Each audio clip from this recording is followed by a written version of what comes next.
하나님의 경륜에 관한 교리를 하려고 합니다. 그래서 하여튼 잠깐씩은 우리가 주제에 맞춰서 이렇게 도표도 그려보곤 했었는데 한번 이걸 토탈로 독립된 주제로 다루는 건 아마 오늘이 처음이지 않을까 싶습니다. 그래서 부제를 한번 다뤄서 경륜에 관한 개념이 무엇인지 우리 한번 잘 알아봤으면 좋겠습니다. 킹제임스 인형이 들어오면 이제 제일 대표적으로 보게 되는 게 이제 세대적 경륜이라는 말을 쓰죠. 세대적 경륜. 세대적 진리라는 책이죠. 세대적 진리라는 말을 쓰는데 이게 이제 책으로 말씀 보존학교에서 나온 큰 도표가 적혀 있는 클라레스 라킨이라는 그 신앙 그 선배가 기록한 책입니다. 그래서 그 책을 번역해서 들어오면서 요거를 이제 세대적 진리 이렇게 제목을 해서 들어왔습니다. 그래서 근데 사실 이게 성경에는 세대적 진리라는 말은 성경에 없습니다. 근데 우리가 지금 성경에 있는 말은 뭐냐면 하나님의 은혜의 경륜이라는 말이 있어요. 하나님의 경륜이라는 말이 있죠. 그래서 가능하면 이제 성경에 있는 경륜이라는 말을 사용해서 이제 오늘 이야기를 풀어가 보려고 합니다. 자, 골로새서 1장 25절 우리 교재를 보게 되면 이렇게 되어 있습니다. 내가 교회의 사역자가 된 것은 너희를 위해 내게 주신 하나님의 경륜에 따라 하나님의 말씀을 성취하려 함이라 이렇게 돼 있죠. 그래서 하나님의 경륜 이렇게 됩니다. 하나님의 경륜에 따라서 한다. 그러면 이 하나님의 경륜이라는 영어 단어가 이제 dispensation이라는 단어를 쓰는데요. 그래서 이 dispensation of God 이렇게 되어 있는 이 dispensation이 무슨 의미있냐 이거를 좀 한번 알아볼 필요가 있는데 디스펜스 디스펜스라는 단어라는 말이 영어의 의미가 뭐냐면 나누어 주다라는 말이 있어요. 라는 말에서 온 디스펜세이션.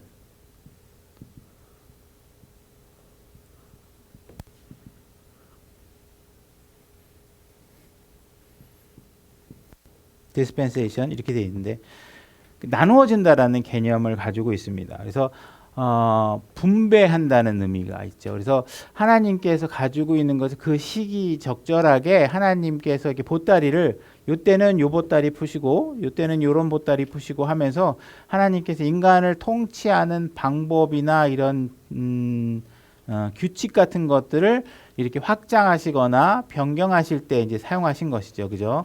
그래서 어쨌든 그 모든 라인들의 일관성을 가지고 하시는 것이지만 그때에 따라서 하나님께서 하신다는 것입니다. 그래서 하나님께서 이스라엘 백성을 이집트에서 끌어내셔서 광야에 다니실 때 그때는 이제 하나님께서 이들을 먹이기 위해서 어떤 걸 사용하시냐면 하늘에서 만나도 떨어뜨리시고, 그죠? 메추라기로 떨어뜨리고 이런 방법들을 쓰시죠, 그죠?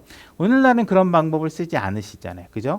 오늘은 그런 방법을 쓰지 않으시지만 이때에는 그런 방법을 쓰셔서 이들을 이끌어내고 표적을 보여주고 이적을 보여줘야 이들을 통치할 수 있었던 것이죠, 그죠?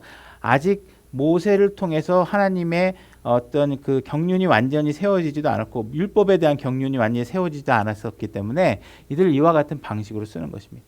아브라함 때는 마찬가지죠. 우리가 그들에게는 그 이전에 모세가 아직 기록된 성경을 만들어 놓지 않은 상태였기 때문에 아브라함이나 이럴 때는 어떻게 하나님께서 오늘 오전에 공부한 것처럼 꿈을 통해서 이야기도 하시고, 그죠? 그래서 천사들을 보내서도 막 이렇게 얘기도 하시고 이렇게 하시는 것입니다. 그래서 오늘날에는 우리가 이제 더 이상 선지자라든지 뭐 이런 것들 사용하지 않으시고 주로 이제 목사 겸 교사를 통해서 우리가 이제 다스리고 통치하는 방식을 지금 쓰고 있죠. 그래서 하나님께서는 그 이전에는 어떤 다른 경륜으로 하시다가 율법이라는 경륜을 통해서 하나님은 이스라엘 백성을 독점하셔서 그들을 특별한 백성으로 구분하셔서 그들을 율법으로 관리하시고 그다음에 지금은 신약의 교회에 오니까 어떻게 해요? 목사금 교사라는 지도자를 세우시고 또 성령님이 우리 안에 들어와서 일하시는 방식을 통해서 우리를 관리하시는 것이죠. 그죠? 그래서 이와 같이 그때그때마다 하나님께서 다스리는 방법과 규칙과 규범 이런 것들이 자꾸 변화가 생기는 것이죠. 그때그때 필요한 것들입니다. 그 전에 있었던 율법을 통해서 우리에게 교훈을 주시고자 그런 것들을 다 준비하시는 것이잖아요. 그죠?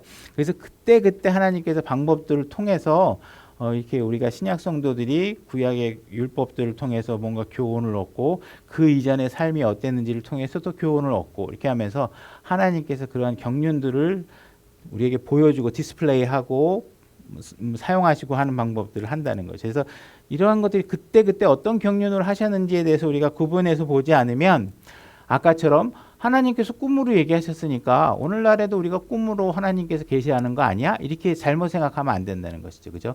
지금은 하나님께서 꿈 같은 거 사용하지 않으신다. 그럼 오늘날 율법을 지켜야 구원 받느냐? 그런 거 아니다. 그죠? 그건 율법은 우리가 율법을 초월한 은혜의 경륜에서 우리가 살고 있기 때문에 그건 또 아니다. 이런 것들을 경륜에 따라서 정확하게 적용하지 않으면 오늘날에도 막 율법을 지켜야 한다든지 뭐 11조를 해야 한다든지 뭐 등등의 이게 잘못된 제도를 통해서 우리가 헷갈릴 수 있죠. 그래서 그런 것들을 구분해서 보기 위해서 하나님께서 지금 사도 바울을 통해서 하나님의 경륜에 대해서 얘기하고 있고 하나님의 은혜의 경륜에 관해서 얘기하면서 자기가 지금은 하나님의 은혜의 경륜이 시작됐다는 사실을 선포하기 시작을 한 것입니다. 다른 경륜이 생겨났다 이런 얘기가. 우리 디모데후서 2장 15절에 보게 되면 그 다음 페이지 2페이지죠. 너는 진리의 말씀을 바르게 나누어 네 자신을 하나님께 인정받은 자로 부끄러울 것이 없는 일꾼으로 나타내도록 연구하라. 하나님의 말씀을 바르게 나누다 이렇게 얘기할 때 dividing이라는 걸 썼습니다. 그래서 divide 하나님께서는 창세기 때부터 나누시기 시작하면서 작고 거룩한 것들을 구별해내고 경륜과 이런 것들을 나누도록 하십니다. 그래서 이런 나누는 방법들을 잘해야 돼요. 하나님의 말씀을 그냥 공부해서 되는 게 아니라 나누어 봐야 돼요. 신약과 구약이 어떻게 다른지. 그죠? 예수님이 오기 전과 오신 후가 어떻게 다른지 이런 것들을 다 알아서 공부해야 된다는 것이죠.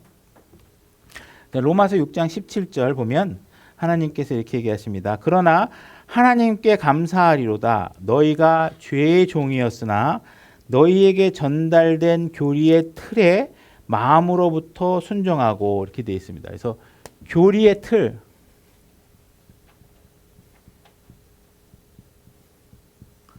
이거는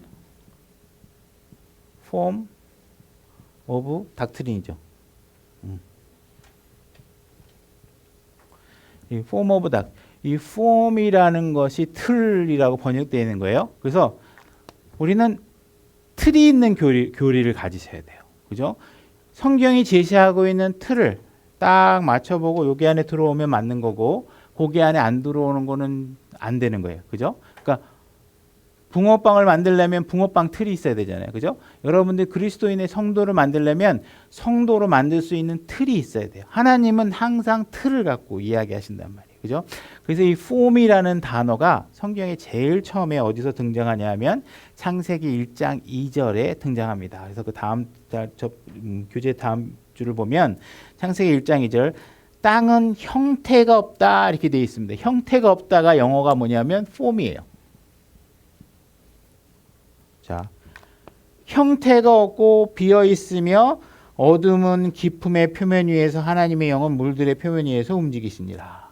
자, 창세기 1장 1절 다음에 혼돈의 상태가 보여지고 있는데 이 혼돈의 상태가 어떤 상태냐면 폼이 없는 상태다 이렇게 얘기하고 있습니다. 그죠? 그러니까 하나님께서는 하나님이 존재하지 않고 하나님께서 떠나버린 상태를 어떤 상태라고 얘기하냐면 폼이 없다 이렇게 얘기합니다. 틀이 없는 것이죠. 형태가 없는 것이죠. 여러분들은 형태가 있고 틀이 있는 신앙생활을 하셔야 됩니다. 아무렇게나 막 내 안에 성령님이 있으니까 내 안에 있는 성령님이 마음대로 하는 대로 하신다고 이야기하는데 하는 일들이 성경의 폼과 닿지 않으면 뭐예요? 성령이 얘기하고 있는 거 아니에요. 그래서 우리는 항상 내면의 소리와 성령의 소리를 잘 구분하실 수 있으셔야 돼요. 그죠? 내 의지를 얘기하면서 마치 성령님께서 얘기하신다. 이렇게 얘기하면 안 돼. 그걸 알려면 어떻게 돼요? 폼이라는 게 어디 있는지 알고 폼이 무엇인지를 알아서 내가 딱 가서 껴보고 아니다 그러면 부인하셔야 돼요. 뜻이 맞지 않는 거. 그죠? 그래서 이 폼이 있어야지만 된다. 그죠? 그 다음에 여기 교재는 안 했는데 formed라는 게 있어요. 다시 말해서 틀이 갖추어진 것에 대한 단어가 처음 나오는 단어 한 구절만 찾아볼게요. 창세기 2장 7절. 자, 2장 7절 뭐라고 하고 계시냐면 주 하나님께서 땅의 흙으로 사람을 지으시고 할 때 때가 영어 단어가 formed입니다. formed. 그죠? 3절에 보면 아니요. 2장 7절이죠. 아니요. 네, 7절. 2장 7절. 그죠? God formed man of the dust of the ground. 땅의 흙으로 사람을 formed 했다. 그죠?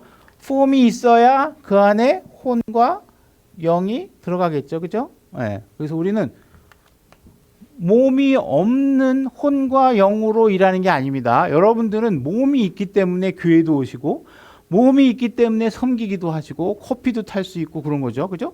그러니까 우리는 폼 안에 여러분들이 혼과 영이 담겨 있는 거예요. 여러분들이 부활한다, 하늘에 올라간다 하는 것들은 다 무엇이 있냐면 폼드된 혼과 영을 담은 여러분 세 개의 객체가 완벽하게 회복되는 것이 부활입니다. 그죠? 그래서 이런 폼드 되었다는 말을 무시하시면 안 됩니다. 폼이라는 단어를. 그죠? 그러면 폼이라는 단어가 제일 마지막 나온 단어를 내가 찾아보니까 디모데후서 3장 5절이더라고요. 다음 페이지에 보니까 디모데후서 3장 5절에 뭐라고 되어 있냐면 하나님의 성품의 모양, 이 모양이 이게 폼이에요. 그죠? 모양이. 여러분들은 하나님의 성품의 모양을 갖추셔야 돼요. 그리고 그 안에 있는 능력을 믿으셔야 돼요. 근데 하나님의 성품의 모양은 있는데 능력을 부인한다 얘기하고 있잖아요. 그러니까 하나님의 성품의 모양은 필요 없는 거다가 아니라 하나님의 성품의 모양을 여러분들이 가지시고 그 모양 안에 내용들을 채우셔야 돼요. 하나님께서 흙으로 모양을 만들어 놓고 하나님의 영과 구원받은 혼이 그 안에 채워져야 되는 것이죠. 여러분들은 하나님의 성품의 모양을 만드시고 그 안에 하나님의 성품의 내용들이 채워지셔야 돼요. 그래서 이 폼이 없는 신앙생활을 하시면 안 돼요. 그죠? 그 폼은 내가 정하는 게 아니고 성경이 제시하고 있는 대로 하셔야 돼요. 그죠? 그러니까 성경에 없는 근거 없는 이야기들로 여러분들에게 얘기하면 그것이 어디에 있는지를 찾아보셔야 돼요. 그래야 그게 폼이에요. 그죠? 성경이 이거 제시하고 있는 형태구나. 이렇게 붕어는 지느러미가 이렇게 생긴 걸 얘기하는 거구나. 그게 성경에 있구나. 그래서 붕어빵이구나. 이렇게 붕어빵을 빵이려면 이게 그런 거 규정하셔야 되죠. 그죠? 어디는 잉어빵이라고 그러고 어디는 붕어빵이라고 그러는데 뭐가 차이가 있는지 알아야 내가 먹은 게 잉어빵인지 붕어빵인지 알 수 있을 거 아니에요. 그죠? 그 틀이 다르겠죠. 그죠? 규정하고. 그러니까 신앙생활 하려면 내가 성경에 있는 신앙생활을 하는 것인지 아니면 우리 교주가 얘기하는 신앙생활을 하는 것인지 알려면 여러분의 기준은 성경이 되셔야 돼요. 그죠? 그러니까 여러분들이 폼이 있는 신앙생활을 하셔야 된다. 이 얘기를 잘 기억하셔야 됩니다. 그래서 성경에서 이제 경륜이 들어가 있는 문장, 신약에서 우리가 경륜이란 많이 등장하는데 그 말씀을 이제 찾아보는 게 됩니다. 그래서 에베소 3장 1절 제가 읽겠습니다. 이런 까닭에 너희 이방인들을 위해 예수 그리스도의 갇힌 자 된 나 바울이 말하노니 너희를 위해 내게 주신 하나님의 은혜의 경륜을 너희가 들으라. 이렇게 되어 있습니다. 그래서 dispensation of the grace of God, 하나님의 은혜의 경륜. 경륜이 있는데 지금 사도 바울이 전하고자 하는 건 뭐냐면 하나님의 은혜에 관한 경륜이라는 게 지금은 예수 그리스도가 십자가에 돌아가시고 난 이후에는 지금 뭐가 시작되고 있냐면 은혜로 하나님의 은혜로 통치하는 경륜이 시작됐다. 그것을 내가 너희들에게 가르치도록 하나님께서 나를 종으로 삼아 부르셨다. 이 얘기를 하고 있는 것입니다. 곧 계시로 그분께서 내게 신비를 알리셨나니 자 계시라는 말을 여러분들이 잘 이해하셔야 돼요.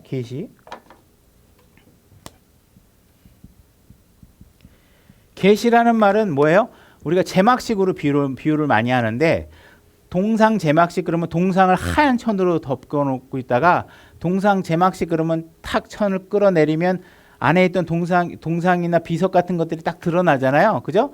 이렇게 가려져 있던 것이 드러나는 게 계시입니다. 그죠? 그러니까 계시라는 건 뭐예요? 하나님께서 우리에게 알려주고자 하시는 의도가 있는 것이에요. 그죠? 그래서 계시라는 것은 신비와 연결되어 있는데 그 신비라는 것은 우리가 하나님께서 드러내 보여주셨기 때문에 계시고, 신비라는 건 뭐냐면 우리의 지혜로 이해하기 어렵기 때문에 신비라는 거예요.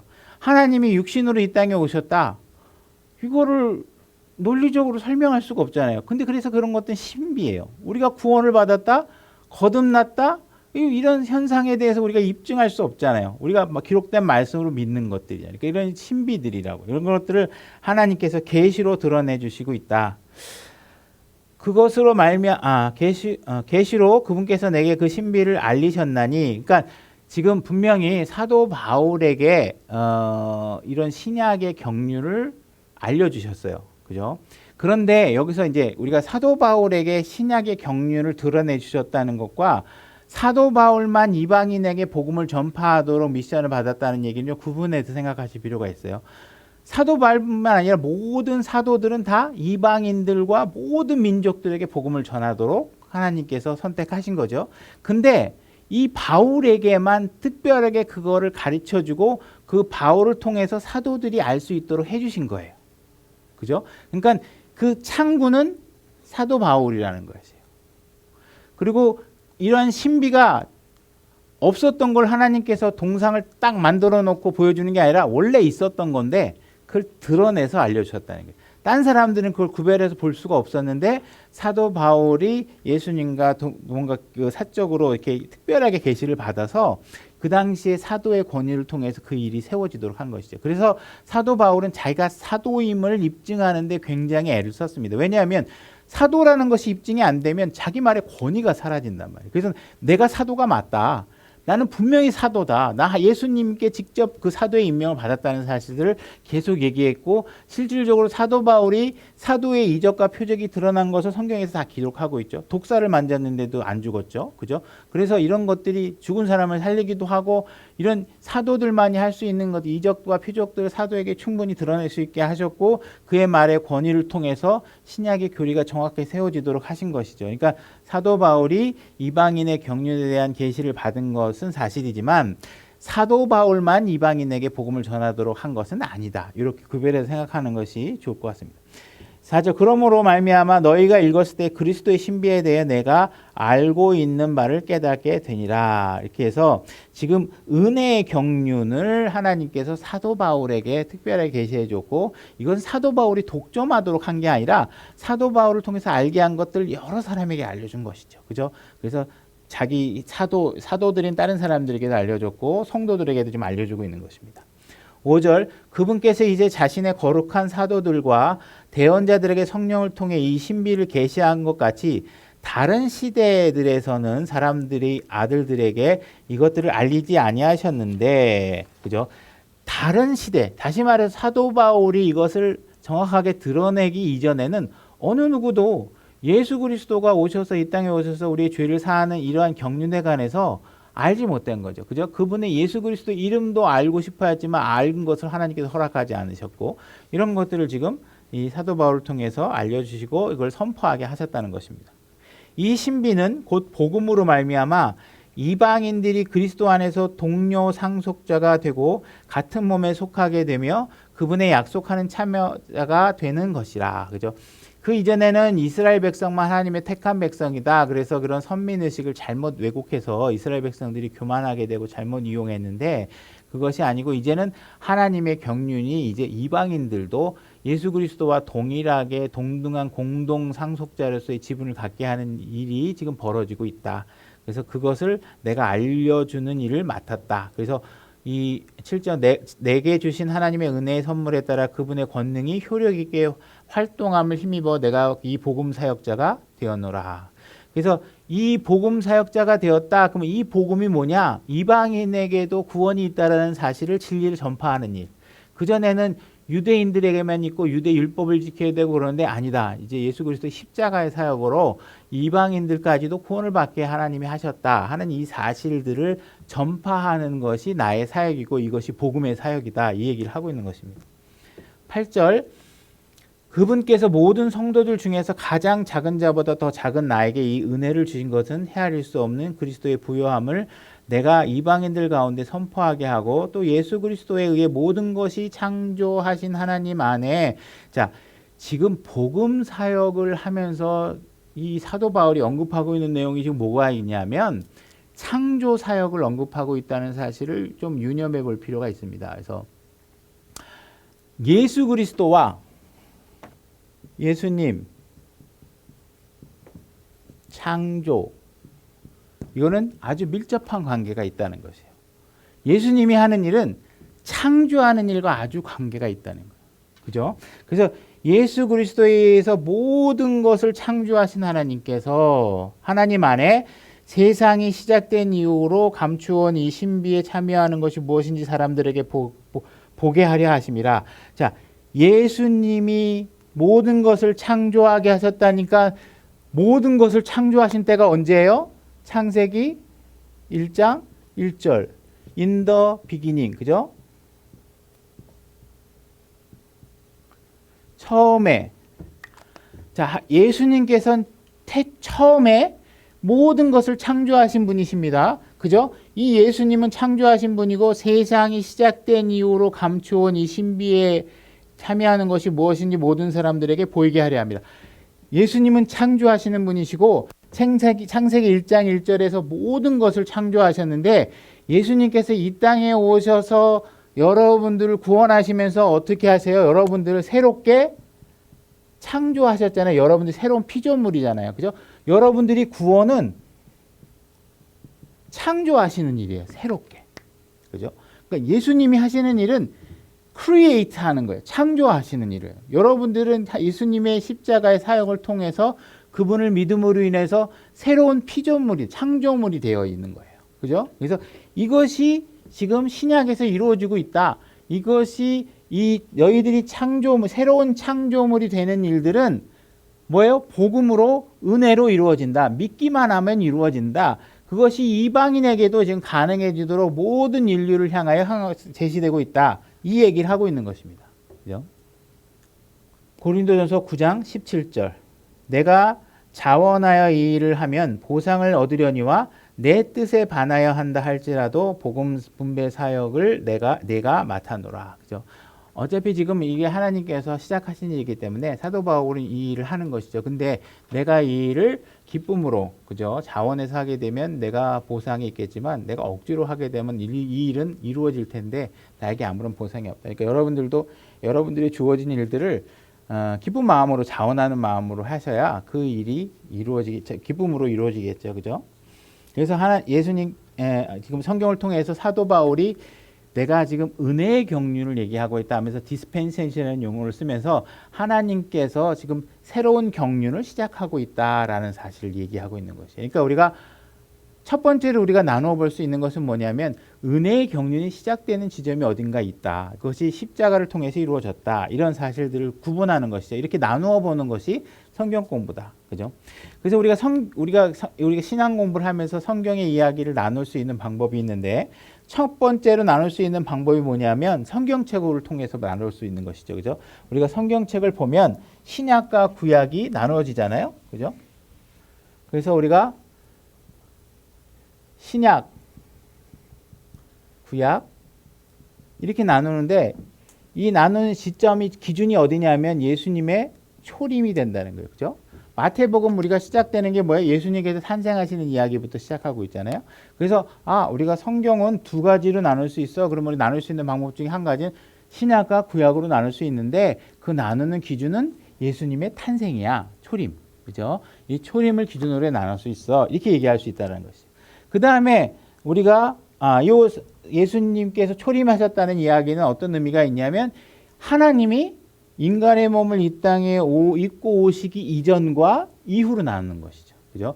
하나님이 이 땅에 인간의 몸을 입고 오셔서 인간의 몸을 입고 생활하시다 보니 인간의 연약함을 이해하기 시작하신 그 시점이 있고, 그 이전에는 인간을 알 수 있지만 하나님이 직접 인간이 되어서 이해해보지 못하셨기 때문에 인간의 이해하는 폭에 제한이 있었다는 것이죠. 그래서 이 두 가지 시점을 초림을 통해서 알 수 있다. 성육신하기 이전과 이후로 나눠볼 수 있다. 그 다음에 우리가 성경을 나눌 때 초림이 아니라 예수님이 죽으심, 여기에 초림이라면 여기는 십자가 사건, 십자가에서 죽으신 사건을 통해서 우리가 나눌 수 있다. 그죠?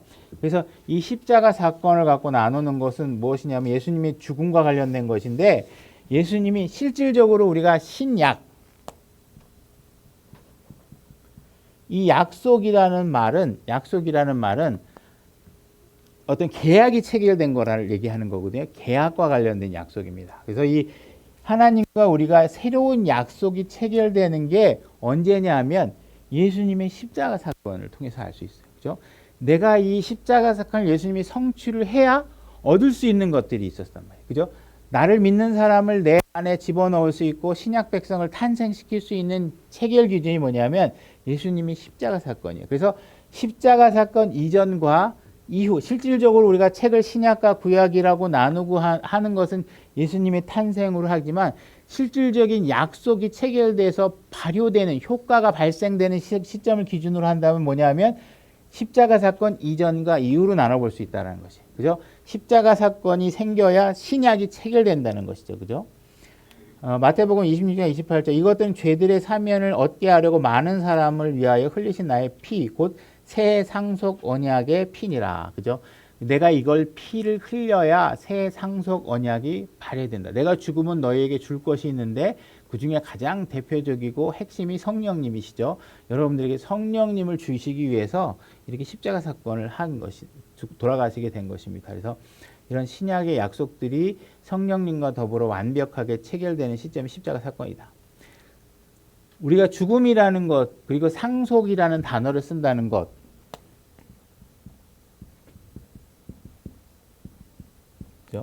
이 상속이라는 단어는 죽음과 관련된 것이, 내가 죽으면 이 재산을 네가 가져라, 이렇게 내가 약속을 해놔서 체결해 놨어요. 약속은 이미 체결해 놓은 거죠. 그렇죠? 그렇지만 내 아들이 이 내가 주기로 한 것을 가져가려면 언제 가져갈 수 있냐면 내가 약속한 시점에 가져가는 게 아니라 내가 죽어야 가져갈 수 있잖아요. 그죠? 그래서 내가 죽어야 그 효력이 발생되는 거예요. 그러니까 신약의 효력이 발생되는 시점이 십자가 사건이다. 예수님이 이 땅에 오셔서 내가 무엇을 하고 성령님을 보낼 것이고 뭐 여러 가지 신약의 규범들에 대해서 제자들을 훈련시키고 했지만 이러한 약속이 실질적으로 발효되기 위해서는 요 십자가 사건 이후부터 된다. 그래서 실질적인 신약 체결이 된 거는 십자가 사건을 기준으로 볼 수 있다. 이렇게 할 수 있는 것이죠. 그죠? 그 다음에 3번 항목으로 넘어가면 세상의 끝이라고 하는 말이 성경에 나옵니다. 그래서 그 세상의 끝을 한번 언급된 구절들을 한번 찾아볼 건데, 히브리서 9장 26절입니다. 그랬더라면 그분께서 반드시 세상의 창건 이래로 자주 고난을 당하셨어야 할 것이라. 그러나 이제 세상 끝에 그분께서 단 한 번 나타나사 자신을 희생물로 드려 죄를 제거하셨느니라. 여기 보면 end of the world 돼 있죠. 세상의 끝, 한 지점이죠.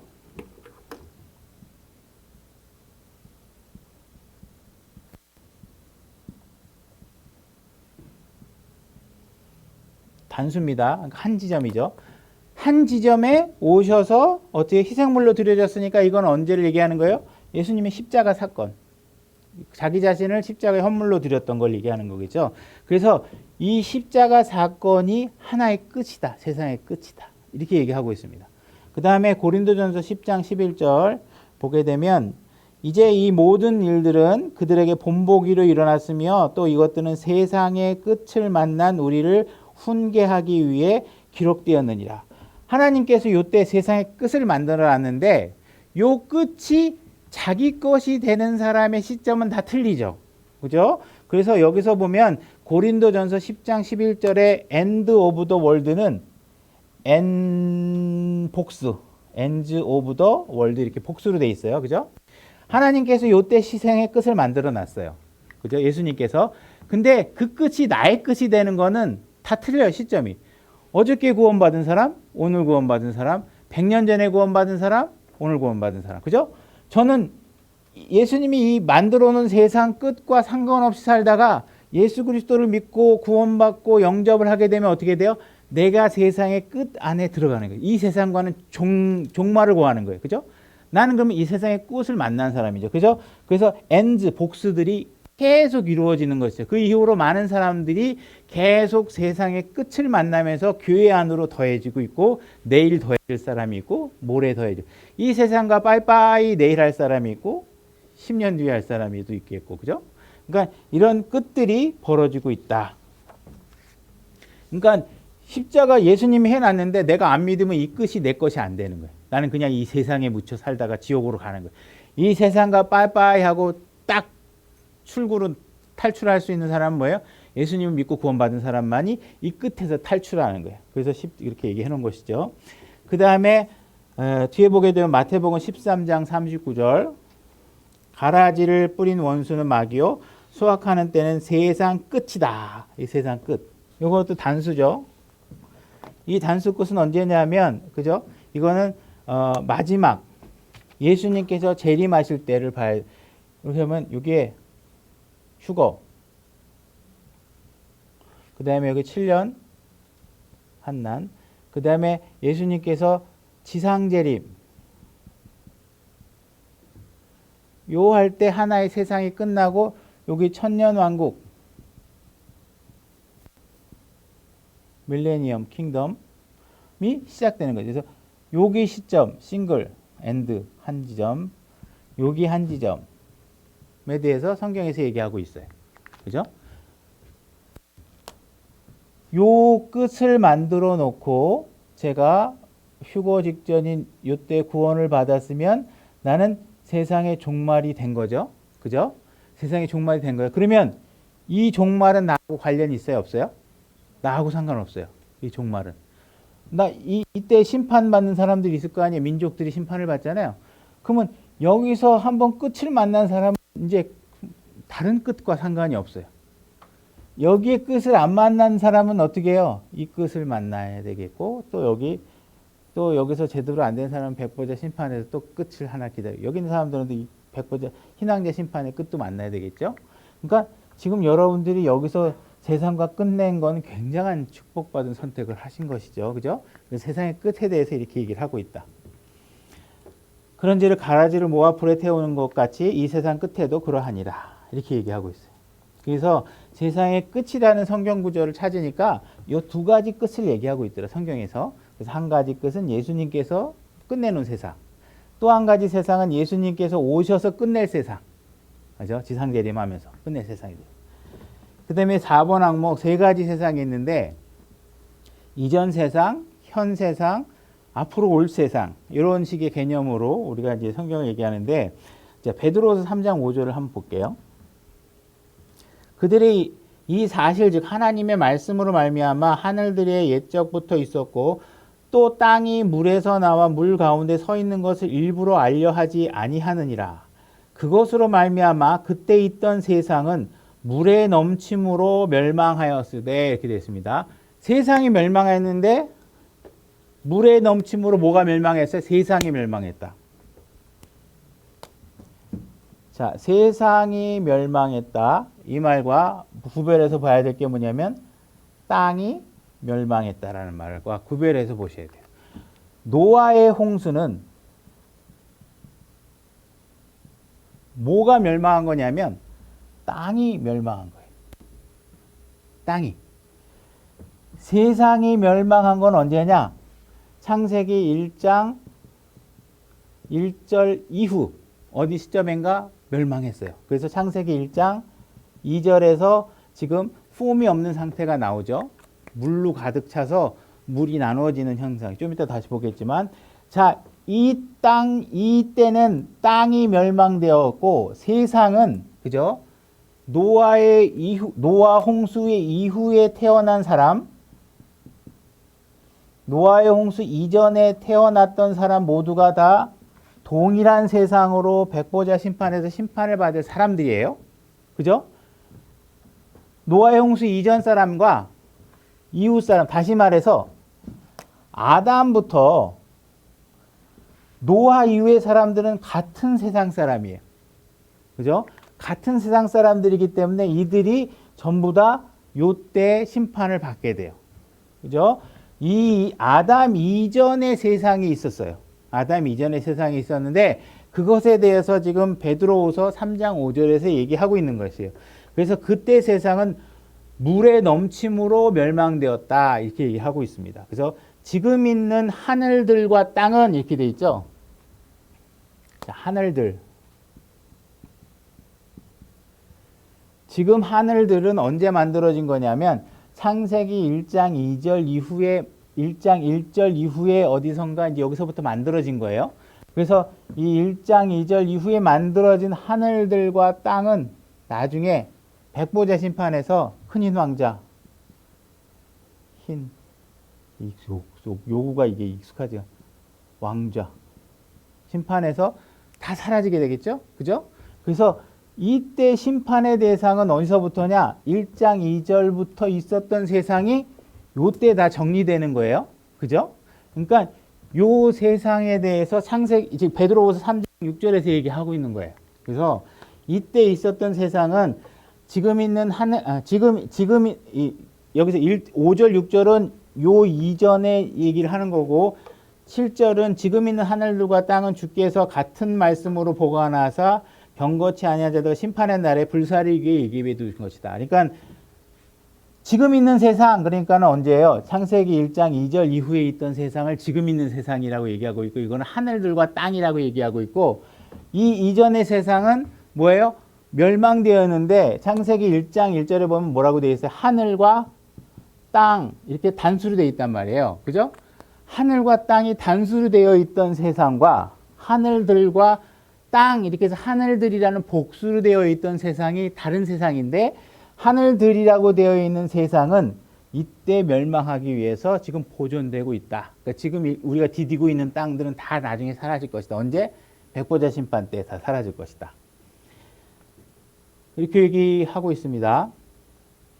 그 다음에 우리가 이제 그래서 다시 이걸 더 창세기 1장 1절에는 어떻게 되어 있냐면 처음에 하나님께서 뭘 만드셨냐면 하늘, 땅 두 표현 이렇게 했죠. 그죠? 여기 땅, 하늘 이렇게 단수 하늘과 단수 땅이 있어요. 그죠? 여기에 하나님이 계시고 그죠? 여기 땅이 있고 그러니까 땅, 하나님 이렇게 단수로 돼 있어요. 그죠? 하나님이 계시는 하늘 하나, 땅이 하나. 하나님이 발받침 때 땅 하나. 이렇게 돼 있어요. 그죠? 근데 1장 2절 보면 뭐라고 되냐면 땅은 형태가 없고 비어 있다 이렇게 돼 있어요. 자, 창세기 1장 1절에 하늘이 있고 땅이 있다고 돼 있는데 갑자기 어떻게 되냐면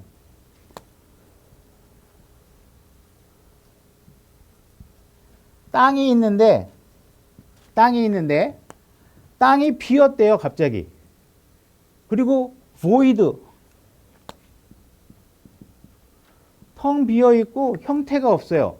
이 얘기는 뭐냐면 이때는 하나님과 땅이 맞닿아 있단 말이에요. 하늘과 하나님과 땅이 맞닿아 있어요. 근데 지금 이때 어떻게 되냐면 하늘들이 되면서 셋째 하늘로 하나님이 쭉 올라가 버려요.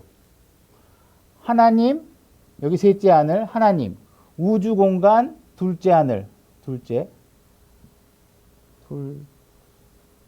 이게 셋째, 둘째, 그 다음에 우리가 보는 스카이, 하늘, 셋째 하면서 둘째 하늘과 셋째 하늘 사이에 수정 같은 유리바다가 있으면서 하나님이 일로 올라가죠. 자, 하나님이 없으면 어떤 상태예요? void한 상태가 돼요. 하나님이 셋째 하늘로 올라가서 경계막을 세우고 이 공간이 비어 있죠. 그래서 창세기 1장 2절부터는 나누시죠. 그래서 빚도 만드시고 물을 위에 궁창과 아래 궁창, 그래서 우리가 이제 창세기에서 위에 궁창을 요걸로 보는 거고 아래 궁창은 요 땅에 있는 물로 보는 거예요. 그죠? 현재까지 이렇게 보고 있는. 그래서 이 창세기 보면 여섯째 날 동안 계속 하나님께서 만드시면서 다 보기 좋았다고 얘기를 하는데 둘째 궁창을 만드는 데만 보시기 좋았다는 말이 없죠. 다시 말해서 창세기 1장 2절 이후에 이 땅의 상태는 하나님이 거하지 않은 상태가 되어 있기 때문에 이 우주 공간은 비어 있는 거예요. 보이드 되고 형태가 없고 이런 상태가 되는 거죠. 그죠? 그래서 지금 요때 하늘과 땅만 있었던 세상, 그것이 베드로후서 3장에 얘기하고 있는 것이고, 요것이 현재에 있는 세상, 나중에 불로 살라버릴 세상, 하늘들과 땅이 있는 세상, 이렇게 이해하시고, 잘 이해가 안 가시면 자꾸 반복해서 보시고 이해해 보려고 하시다가 시간이 지나야죠. 저도 뭐 헷갈리고 그러는데. 그 다음에 이제 성경에 보면 현 세상이라는 말이 있는데 창세기 2장 4절, 요거는 이제 보면 하늘들과 이렇게 나와 있는 것을 얘기하는 것이에요. 1장 1절에는 분명히 하늘, 땅 이렇게 또 단수인데 창세기 2장 4절에 보니까 땅과 하늘들이 창조된 때, 이 땅과 하늘들이 창조된 때는 창세기 1장 2절 이후를 얘기하는 것이죠. 그죠? 복수가 된 때니까. 2장 5절, 그들의 초목들이 땅에 있기 전 초목들을 만들고 그들의 모든 채소가 사라지기 전에 채소를 만드신 날에 하늘들과 땅의 생성세대들이 이러하니라 하면서 하늘들과 땅의 생성세대, 이것이 지금 불살르기 위해서 준비되어 있는 현재 지금 있는 세상, 이렇게 얘기를 할 수 있는 것입니다. 그래서 이건 4절과 5절이 영어로는 사실상 이게 좀 서로 뒤바뀌어서 번역이 되어 있어요. 갈라디아서 1장 4절, 그분께서 하나님 곧 우리 아버지의 뜻에 따라 이 악한 현 세상에서 우리를 건지시려고, 그죠? 예수님께서 십자가에 돌아가신 이유는 십자가 사건을 통해서 돌아가신 이유는 뭐예요? 이 악한 현 세상에서 우리를 건지시는 거예요. 이 악한 현 세상은 언제예요? 아담이 선악과를 따먹고 난 이후에 세상이 이 현 세상의 대상이에요. 그러니까는 요 세상이 지금 있는 현 세상이다. 그래서 현 세상을 얘기하고 있고, 그 다음에 이제 우리가 여기서 하나 좀, 제가 이번 주에 제가 묵상하면서 요거는 제가 구별해내서 한 거니까, 이거는 뭐 앞에 것들은 제가 다 배운 내용이에요. 다 배운 내용인데 요거는 제가 묵상하면서 어쨌든 제가 이렇게 정리를 해야 이야기가 앞뒤가 맞아 들어갈 것 같아요. 그래서 내가 일단은 하나님께서 어쨌든 간에 나름대로 좀 확신을 주신 것 같아서 얘기를 하는 거니까. 근데 어쨌든 이건 뭐 하나님 말씀이 더 조명이 되면 제가 수정할 용의가 분명히 있습니다. 이건 뭐 제가 하는 게 아니니까. 말씀해 보니까 뭐라고 되어 있냐면 베드로 후서 2장 5절에 보면 옛 세상이라는 게 있어요. 다시 아까 이 세상은 물에 잠겼던 세상은 뭐냐면 그때 있던 세상이라고 되어 있어요. 있던 세상. 요거는 옛 세상. 옛 세상을 베드로후서 2장 5절에 보면 옛 세상을 아끼지 아니하시고 오직 의의 선포자인 여덟째 사람 노아를 구원하시며 이렇게 되어 있잖아요. 그죠? 이 옛 세상은 어느 세상이냐? 지금 있는 아담 이후에 너무 미친가?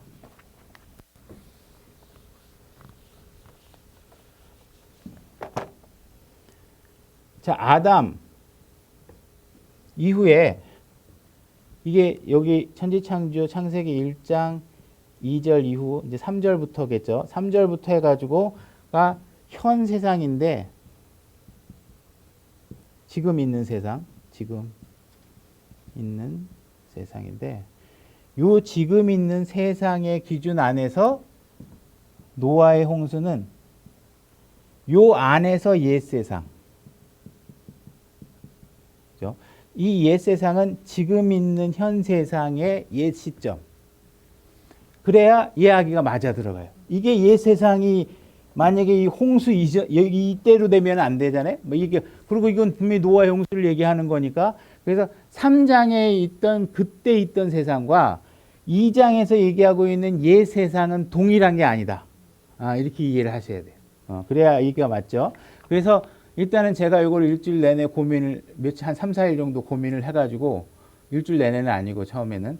이게 나중에 자꾸 보다 보니까 저도 보이는 눈이 자꾸 이제 10년 전보다 또 달라지고 하니까 이게 자꾸 거슬리잖아요. 제가 정리가 안 되니까. 그래서 하다가 이렇게 놓으니까 문제가 없겠다 하는 생각이 들어요. 그래서 이렇게 봐야 무리가 없습니다. 그래서 베드로후서 2장에 있는 옛 세상은 현 세상의 옛날 이야기. 이렇게 이야기를 하시면 됩니다. 그러면 여기 얘기가 다 잘 정리되죠? 그죠? 지금 다 아슬아슬 하시겠지만 다시 한번 또 동영상 보시던가 한번 들어보세요. 그 전에 숙고하셨던 분들은 이해가 되실 거고, 갑자기 받아들이시는 분은 지금 이게 막 되게 뒤죽박죽일 수도 있고 한데, 그래서 이게 한 번에 잘 이해 안 되니까 한번 동영상을 보시고 하면서 이해하세요. 자, 마태복음 오는 세상이라는 것을 얘기하고 있고, 누구든지 마태복음 12장 32절, 또 누구든지 말로 사람의 아들을 대적하면 그는 용서받되 누구든지 말로 성령님을 대적하면 이 세상에서 온 세상에서나 그는 용서받지 못하리라. 그죠? 그래서 오는 세상 뭐 같은 거 대환란을 포함해서 이쪽에 천년왕국까지의 이야기를 얘기하겠죠. 우리의 오늘날의 은혜 여기 가면 할까요? 그죠? 교회가 십자가 사건이 시작되고 휴거가 일어나는 때까지가 은혜의 경륜이기 때문에, 그죠? 우리가 은혜로 구원받을 수 있는 시대는 여기까지예요. 그리고 이 이후에 오는 세상도 마찬가지고, 요때도 성령님을 거부하면 구원받지 못합니다. 그죠? 환란에서 구원받는 사람들이 있고, 천년왕국 때 구원받는 사람들이 있죠. 이런 사람들도 있기 때문에 이 이후에 구원의 역사는 우리와는 레벨이 다르겠지만 이루어져 가고 있을 것이고, 그래서 다가오는 세상에서도 이루어지지 않을 것이다. 그래서 하나님께서는 세상의 끝을 얘기하고 있고, 이 휴거가 일어난 이후에도 마찬가지고, 또 다른 세상이 경륜이 다른 세상이 오는 것이죠. 다른 경륜의 세상이 오는 것이라고 보면 됩니다. 그래서 이 통치 방법에 따른 경륜, 이거를 좀 다 하기는 뭐하니까 제가 도표를 보면서 그냥 구두로 잠깐 설명하면, 아담과 이브가 태어나서 죄를 짓기까지에는 굉장히 짧은 시간일 것이라고 제가 얘기를 했죠. 그때를 우리가 무죄 시대, 하나님께서 인간 아담과 이브를 창조했을 때는 죄가 하나도 없었던 것이잖아요. 그죠? 그래서 아담과 이브가 죄를 지을 때는 아무 죄도 안 짓다가 죄 속으로 처음으로 빨려 들어가는 죄죠. 그러니까 어마어마한 두려움이 있었겠죠. 아담에게도. 그렇지만 그 시간이 길지 않았을 것이다. 왜? 아담과 이브가 죄를 짓지 않은 상태에서 아이가 태어나 버리면 그 혈통은 임신만 딱 하면, 임신만 했다, 막 수정이 됐다. 그러면 그 사람은 아담과 이브가 죄를 잊기 전에 새로운 생명체가 존재해야 되는데, 그렇게 되면 어떻게 돼요? 하나님께서 모든 인류의 죄는 한 사람으로부터 들어왔다는 논리가 구성이 안 되죠. 그러니까는 분명히 죄를 짓고 아담이 무죄인 상태는 어떤 후세 2세의 생산이 이루어지기 전이죠. 이전에 죄가 지어져서 모든 인간이 아담으로부터 죄의 후손으로 떨어져 내려가는 라인이 맞아 들어가야 되는 것이죠. 그렇죠?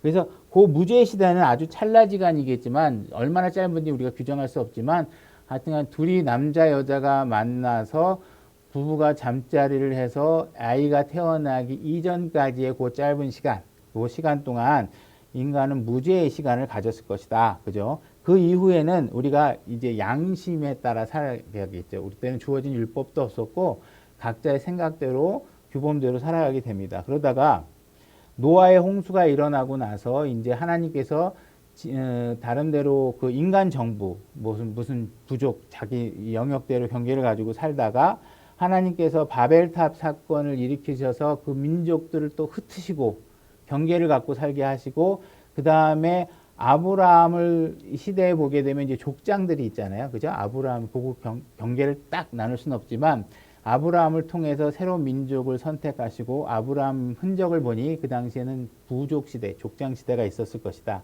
그래서 그걸 족장 시대, 이건 성경에 없는 얘기입니다. 그냥 이렇게 성경을 나누어 보는 거예요. 이 족장 시대 인간 정부 이런 거는 그냥 라킨이 이렇게 쓴 용어인 걸로 제가 이해하고 있는데, 어쨌든 이건 용어는 없는데 이렇게 성경을 이렇게 나눠 보는 겁니다. 그 다음에 이제 모세를 통해서 율법을 주면서 율법 시대, 이거는 것들은 이제 성경에서 등장하고 있는 확연하게 구분되는 경륜들이죠. 그래서 모세율법을 통해서 율법의 경륜이 이루어지다가 이제 십자가의 죽음을 통해서 예수님께서 오시고 십자가의 죽음을 통해서 은혜의 시대, 교회 시대 이런 것들이 일어나게 되겠죠. 그죠? 그다음에 이제 부활하게 되면 7년간 대환란, 때로는 야곱의 70째 주, 야곱의 고난, 다니엘의 70째 주 이런 것들이 해당되는 환란이 7년간 벌어지게 됩니다. 그래서 재림을 하게 되는데 우리가 여기서 이제 우리가 아시는 분들은 잘 아시겠지만 정확하게 이해해야 될 건 재림이라는 것은 공중 재림과 지상 재림 두 가지가 있다. 이걸 아셔야 돼요. 이거를 모르면 재림이 교리의 경륜을 해석하는데 어려움이 있죠. 휴거가 일어나면 휴거가 된다는 건 뭐예요? 성도들이 들려 올라가고 예수님은 하늘에서부터 내려오죠. 그래서 에어, 공중에서 예수님과 성도가 만나게 됩니다. 성도가 만나게 되죠. 그죠? 그래서 요것을 공중재림이라고 그래요. 예수님이 이 땅에 내려온 게 아니에요. 그죠? 그래서 공중재림이라고 해서 예수님이 재림이 등장한다 그래서 무조건 한 지점을 선택하면 안 된다는 거예요. 그래서 공중에서 만나서 여기서 그리스도의 심판서, 그 다음에 여기서 혼인식, 예수님과 혼인식하고 나면 이제 예수님과 성도들이 같이 지상으로 내려오게 되죠. 그죠? 지상으로 내려오면 이것이 지상재림이 됩니다. 지상. 그래서 성경에는 재림 그러면 공중재림이 있고 지상재림 두 가지가 있다. 이 사실을 아셔야 이것이 헷갈리지 않습니다. 그래서 두 가지 재림이 있다. 그 다음에 이거는 심판이 다 끝나고 나서 내려오게 된다.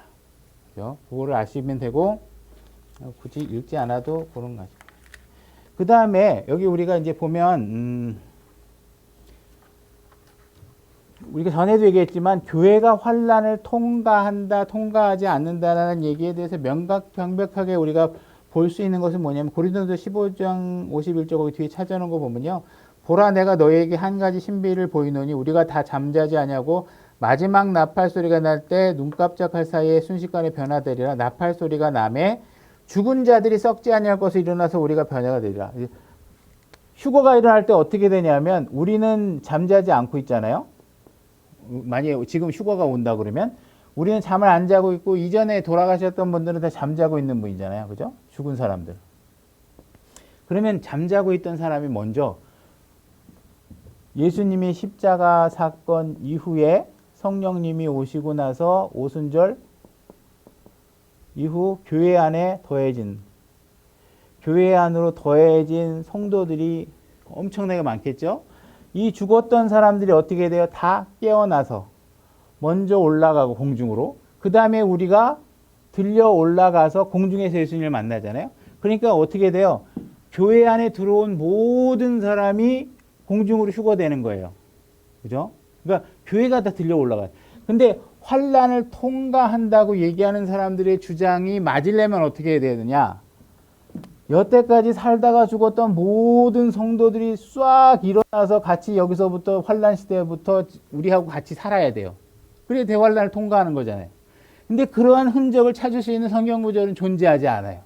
그런 거 없어요. 그러니까 이 사람들이 환란을 통과한다고 주장하는 근거는 보통 주장하는 것이 어떤 식으로 주장하냐면 우리가 여기 살아있던 사람이 환란을 통과한다 이렇게 얘기한단 말이에요. 그러면서 마치 교회가 환란을 통과한다 얘기한단 말이에요. 교회라는 것에 대한 정의를 이해하지 못하기 때문에 그런 주장을 하는 것이에요. 교회라는 건 나만 교회가 아니고 어떻게 돼야 돼요? 여태까지 교회 안에 더해져서 연합된 모든 사람들이 교회인데 교회의 일부만 환란을 통과한다라고 주장을 해야 되는데 이런 것은 성경적으로 근거를 찾을 수 없고 불가능한 얘기고 말이 안 되는 얘기가 된다. 그러니까 교회가 환란을 통과한다는 얘기는 어느 쪽으로 봐도 불가능한 얘기를 하는 거예요. 난센스 아니에요. 너무 짧은 지식으로 얘기를 하는 거란 말이에요. 그죠? 그러니까 교회는 환란을 통과할 수 없다. 그죠? 그 다음에 우리가 성도들에 대한 입장을 기준으로 해서 보게 되면 그것만 하고 이제 마치면 되는데 자, 우리가 교회 안에 들어오면 우리가 신분이 처음엔 죄인이었잖아요. 죄인이었는데 예수님을 믿게 되면 교회 안에 들어오면 우리는 성도가 돼요. 성도. 세인트 이런 단어는 카톨릭에서 성인이라는 단어로도 쓰고 있어요. 성인. 성인식 뭐 이렇게 성자 뭐 이런 거 할 때. 우리는 거룩한 사람, 세인트. 우리는 성도로 번역해 쓰죠. 그래서 우리는 성도 거룩한 사람이 돼요. 그러고 나서 우리는 지상 재림을 하게 되면 휴거 완전하게 올라간 다음에 그죠? 우리는 세상의 끝을 만나게 되면 이제 이 세상과 빠이빠이 하고 이제 다른 끝하고 상관없이 살다가 예수님하고 재림을 하게 되면 우리는 어떤 신분으로 살게 되냐면 왕과 제사장으로 살게 돼요. 그죠? 왕과 제사장의 신분으로 살게 되는 거는 예수님께서 그렇게 하시고 예수님께서 하나님을 위해서 우리를 왕과 제사장으로 삼았다 이렇게 얘기를 해요. 그럼 우리가 왕과 제사장이 됐다는 얘기는 내가 여기 왕자에 앉아가지고 와 사람들을 막 그런 통치하는 왕의 개념으로 생각하지 말고 뭐예요? 왕의 신분을 가져 있는데 왜 내가 왕이에요? 예수님이 왕이니까 내가 그분과 연합돼 있으니까 내가 왕이란 말이에요. 그죠? 그 다음에 내가 제사장이에요. 그러면 내가 제사장이니까 무슨 헌물을 드리고 희생물을 드리고 그러는 게 아니라 뭐라 그랬어요? 예수님이 대제사장이기 때문에 내가 같이 제사장이 되는데 하나님께서 우리에게 제사장을 주라는 신분을 준 이유는 뭐냐면 하나님과 만날 수 있는 직분이 누구냐 하면 제사장이기 때문에 하나님을 만나요. 구약시대에 제사장만 지성소에 들어갈 수 있었잖아요. 하나님을 직대할 수 있었단 말이에요. 그러니까 우리가 하나님과 만나기 위해서 왕과 제사장의 신분을 받고 그죠? 사는 것이죠. 그죠? 그다음에 또 하나님의 아들의 신분은 여기서도 얻었지만 여기서 완전하게 하나님의 아들의 신분도 되는 거고. 그죠? 이렇게 하면서 살시다가 우리가 또 위치가 어떻게 바뀌어요? 새 하늘과 새 땅, 새 예루살렘이 생기면 이제 우리는 전부 다 새 예루살렘에 들어가서 살게 돼요. 왜 새 예루살렘에 우리가 들어가 살아요? 예수님이 이 안에 비시기 때문에 이 안에 계시기 때문에 우리는 그분과 더불어 이 안으로 들어가는 거예요. 왜 우리가 지상의 천년왕국 때 살아요? 예수님이 여기서 1000년 동안 통치하니까 우리는 예수님과 같이 이 땅에 있는 거예요. 우리는 구원받은 이후에 어떻게 돼요? 예수님이 가는 데마다 자동으로 가게 되는 거예요. 소속되는 거예요. 그러니까 우리의 신분은 이렇게 예수님과 더불어 소속되는 게 언제 다 결정되느냐?